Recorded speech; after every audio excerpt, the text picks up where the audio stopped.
Olá pessoal, tudo bem? Então, nós chegamos no nosso terceiro capítulo deste livro, Nos Domínios da Mediunidade, livro de André Luiz, psicografia de Chico Xavier, obra fantástica que fala sobre a mediunidade, nos traz ensinamentos fantásticos. E como eu disse para vocês, esse ano que nós comemoramos 160 anos do Livro dos Médiuns, então é muito importante essa obra. Vamos ler juntos os capítulos, vamos estudar juntos a mediunidade, vamos nos preparar cada vez mais para sermos instrumentos importantes para a espiritualidade, instrumentos que a espiritualidade possa contar conosco para o trabalho no bem. Então, esse terceiro capítulo, ele se chama Equipagem Mediúnica.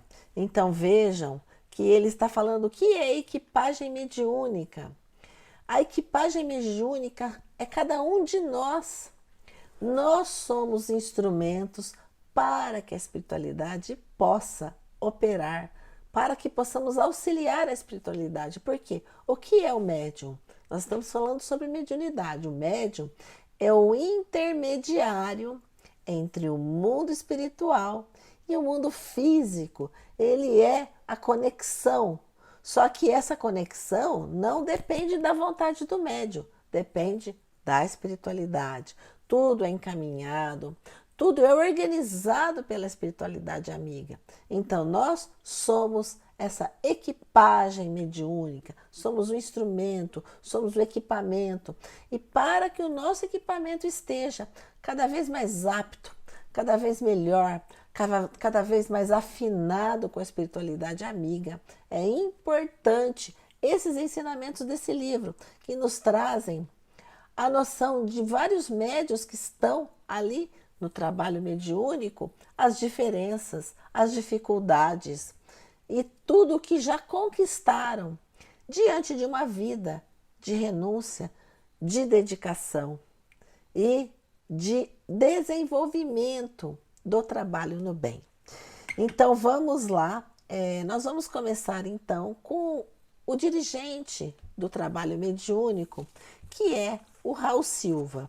O Raul Silva, então, é um abnegado trabalhador, ele que dirige esse núcleo dessa equipe toda. Então, ele é citado como um trabalhador, uma equipagem importante para aquele trabalho, porque ele renuncia, ele é dedicado e ele tem o exercício da caridade. O segundo a ser citado é a irmã Eugênia. A espiritualidade descreve a irmã Eugênia como uma grande trabalhadora, com muita docilidade, e ela promete um futuro de expansão de trabalho no bem, dentro da clarividência e da clareaudiência. Aí nós vamos para o outro companheiro de trabalho, que é o Anélio Rodrigues. Digo, Anélio Araújo. O Anélio Araújo vem conquistando gradativo progresso na clarividência e na clareaudiência. Vamos entender aqui que cada um desses trabalhadores nesse trabalho mediúnico é um trabalhador que não está pronto, não é perfeito. Todos eles são equipagens, são instrumentos em construção, porque cada um de nós está em construção. A gente está sempre se reconstruindo, se transformando, melhorando cada dia mais, à medida que aprendemos, à medida que vamos entendendo a necessidade da nossa transformação, à medida que desperta a nossa consciência. Então é muito importante que a gente se atente para o contido nesse capítulo deste livro. Então, o Anélio Araújo, ele então está conquistando um progresso. Aí nós vamos para o Antônio Castro. É um moço muito bem intencionado, diz Aulus, senhor de valiosas possibilidades, No entanto, ele é um médium sonambúlico e ele requer grande vigilância. Ele desdobra-se com facilidade, levando a efeito preciosas tarefas de cooperação com a espiritualidade. Mas ele necessita de maiores cuidados, porque ele tem alguns pendores necessários à sua educação, porque ele muitas vezes se comporta como se fosse uma criança. Ele não tem o desprendimento, ele não tem as características ainda que são necessárias. Ele, quando empresta o veículo a entidades dementes ou sofredoras, reclama-nos cautela, porquanto quase sempre deixa o corpo à mercê dos comunicantes, quando lhe compete o dever de ajudar-nos na contenção deles, a fim de que nosso tentame de fraternidade não lhe traga prejuízos à organização física. Será valioso para os nossos estudos. Então vejam, esse caso fica muito interessante, a análise da espiritualidade. Por quê? Porque ele necessita de maior educação, maior preparo. O Antônio Castro, então, é muito jovem e ele precisa ter a humildade para entender isso. E ele representa cada um de nós, que a gente entenda que nós não estamos prontos, a gente está em processo de evolução. E temos que ter essa humildade para sermos um ótimo equipamento. E por fim, nós vamos chegar à irmã Celina. A irmã Celina, quando o André, juntamente com o Aulus e o Hilário, chegam perto dessa médium, eles percebem a aura envolta em luminosidade. Para início de conversa, ela já está numa oração, uma rogativa muito forte, muito acentuada. Então, veja que ela já está envolta, esse magnetismo de luz envolvida, a espiritualidade se chegando próximo a ela, devido ao seu comportamento. Então, cabe aqui até uma análise, a importância de quando estamos reunidos no trabalho da mediunidade, minutos antes, a importância da oração, a importância da concentração, não nos deixarmos levar nem por conversas que não vão críticas, muitas vezes se deixar levar pelo dia a dia, pela correria do dia a dia, não nos deixar levar por assuntos que não serão proveitosos. Muitas vezes acontecem críticas ácidas no trabalho mediúnico. Vamos abreviar esses momentos e deixar para a oração. A oração muda o ambiente, muda a nossa intimidade e transforma e atrai toda a espiritualidade amiga. Então a irmã Celina, ela é devotada, companheira de nosso ministério espiritual, diz o Aulus, conquistando significativas vitórias em suas batalhas morais. Ela é uma mulher que já tem 50 anos, né? Já atravessou mais de meio século de existência, com significativas conquistas. Ela vem conquistando a autoridade moral através da renúncia, através do trabalho incessante.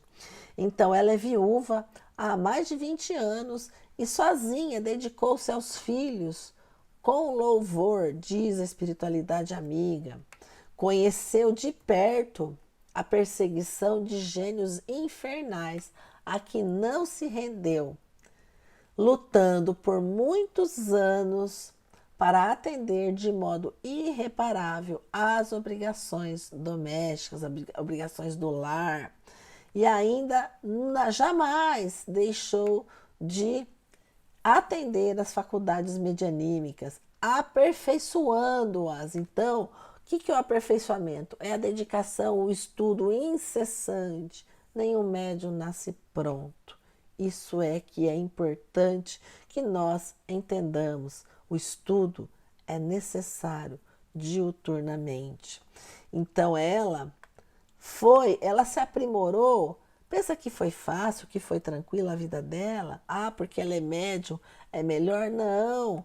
Ela foi adquirindo autoridade moral através de peças de ferro sob a ação do fogo e da bigorna, moldando o seu caráter, que ela foi se deixando, não se deixou levar pelo desespero, pela falta de fé, ela persistiu na fé, na certeza de que Deus está acima de tudo e nos dá o melhor que é possível. Então ela é esse exemplo, a abnegada servidora, ela tem a clarividência, a clareaudiência, a incorporação sonambúlica, então realmente ela é uma médium muito boa. E ela encontrou tudo isso plantando um amor fraterno com alegria, repartindo o tempo entre as obrigações e os estudos edificantes. Transformou-se, olha só, a importância do estudo, a importância da renúncia ao nosso interesse pessoal. A dona Armancelina se transformou num acumulador espiritual de energias benéficas, auxiliando elevadas correntes mentais, assimilando essas correntes, com que devido, apesar de muito influenciada pelas forças das sombras, não se deixou levar. Então vejam a importância do esforço. É necessário que jamais tenhamos desânimo, que a vida está difícil. Não, está necessária para o nosso aprimoramento.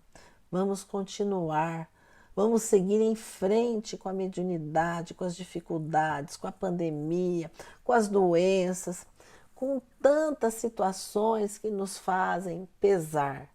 Mas tenhamos a certeza que o nosso mundo está caminhando para o mundo de regeneração, mas não sem antes toda essa problemática, para que através da bigorna possamos ser criaturas melhores.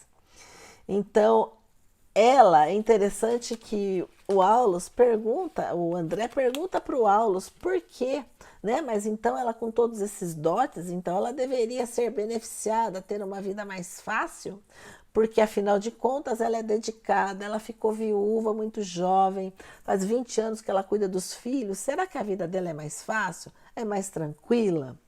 Olha só. Aí olha o que o Aulus responde.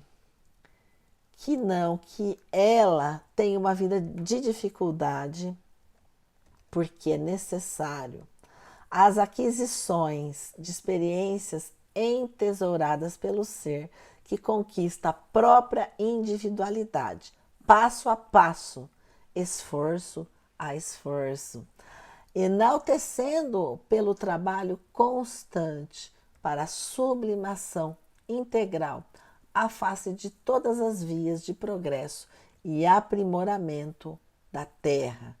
Qualquer estudo de faculdades medianímicas sem o estudo da personalidade. Considero assim de extrema importância a apreciação dos centros cerebrais que representam bases de oração e pensamento da vontade. E nesse capítulo eles utilizam do psicoscópio para analisar o cérebro e percebem que é uma lente, né, o psicoscópio, como a gente viu no capítulo anterior, e eles conseguem analisar quanto a mente da irmã Celina, ela é irradiada de energia, de um fluxo energético muito poderoso, mas que não é de um dia para o outro, foi conquistado com muita tristeza, com muita dor, mas persistindo no bem. Então eles fazem aqui uma reflexão sobre a importância da personalidade. Então aquela máxima do conhece-te a ti mesmo, o que você deseja, é necessário que nós olhemos para dentro de nós e realmente percebamos quais são os nossos desejos sinceros. Não aquele, eu quero ser uma pessoa boa. Não, o que realmente você deseja, porque o seu desejo vai refletir no seu corpo e no seu cérebro, em todos os seus efluxos energéticos, porque como diz no começo desse capítulo, lá na introdução do Emmanuel, ondas, raios, nós somos essa emanação energética de tudo o que fazemos, que pensamos, que desejamos. Então, a importância desse conhecimento, como é a nossa personalidade. Ah, nós temos inclinações para o mal, vamos melhorar, vamos nos educar melhor para que a nossa personalidade seja moldável, sem milindres, sem desavenças, sem críticas. Vamos crescer, vamos amadurecer. É necessário esse amadurecimento dos médiuns, porque a mediunidade é um dom que sozinho, sem a equipagem mediúnica preparada, ela acaba sendo objeto de obsessão. E nesse capítulo, o André descreve isso, né? Porque ele fala: será lícito aceitar a possibilidade de invasão de inteligências menos evoluídas, no caso da irmã Celina? Será cabível esse retrocesso? E aí o Aulus responde: Celina se encontra encarnada numa prova de longo curso e ela é aprendiz. Ainda se encontra muito longe de terminar a lição. Nossa irmã vem atravessando os seus testemunhos, como todos nós, de boa vontade. A diferença, ela atravessa os seus testemunhos de boa vontade, com fé viva, caridade e paciência, tanto quanto nós ainda não possui plena quitação do seu passado. Vejam que lições que o Aulus nos dá. Se nossa amiga Celina, quanto qualquer de nós abandonar a disciplina que somos constrangidos para manter a boa forma na recepção da luz, rendendo-se às sugestões da vaidade, do desânimo que costumamos fantasiar como sendo direitos adquiridos, de certo sofrerá o assédio dos elementos destrutivos que lhe perturbarão a nobre experiência atual de subida. Então, meus irmãos, essas lições do Aulus são importantíssimos para nós. Tenhamos a certeza, não há privilégios, cada um de nós é aluno da mesma escola, com provas diversas, necessitando da nossa comprovação de que estamos melhorando. A fé viva no Evangelho, a paciência, a coragem. Esses são alguns dos requisitos necessários para que possamos ser hoje pessoas melhores. Pessoal, quem gostou, assine o nosso canal, comente, mas muito importante, leia o livro, ok?